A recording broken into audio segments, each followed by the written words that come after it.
Bismillahirrahmanirrahim. Mga kapatid sa pananampalataya, mga kababayan, ngayon nabubuhay tayo sa panahon na itinapon ng tao ang hiya at ang katawan ay ginawa ng aliwan ng sanlibutan. Ang mga babae na noon ay sagisag ng dangal at takot sa Diyos, ngayon ay pinagmamalaki ang katawan, ipinapakita ang balat at sinasabi, modern na kami. Ngunit tanungin mo kapatid, modern ba talaga o bulag na sa hiya? At ang mga lalaking dapat tagapagtanggol ng kababaihan, sila pa ang unang naglalike, pumapalakpak at nagtatanggol sa kahalayan.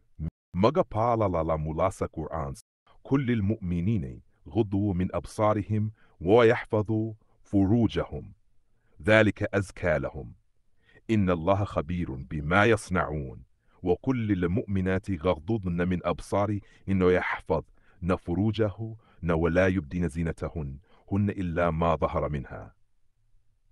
Sabihin mo sa mga mananampalatayang lalaki na ibaba nila ang kanilang paningin at ingatan ang kanilang dangal.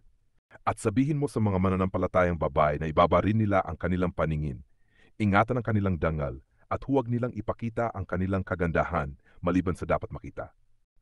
Paliwanag.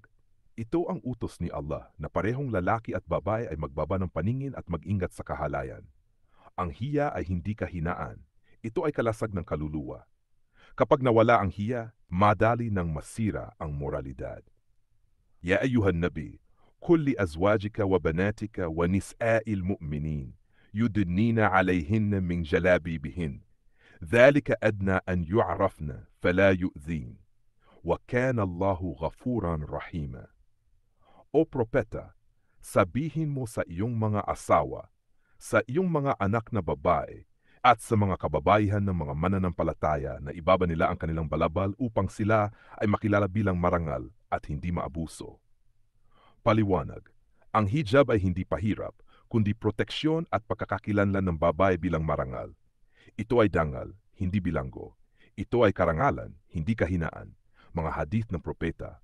Ang propeta Muhammad SAW ay nagsabi, may dalawang uri ng tao sa impyerno na hindi ko pa nakikita. Mga lalaking may latigo na ginagamit sa pananakit ng iba at mga babaeng nakadamit ngunit parang hubad na nang aakit at naglalakad na may pagmamaganda. Hindi sila papasok sa paraiso at hindi nila maamoy ang halimuyak nito.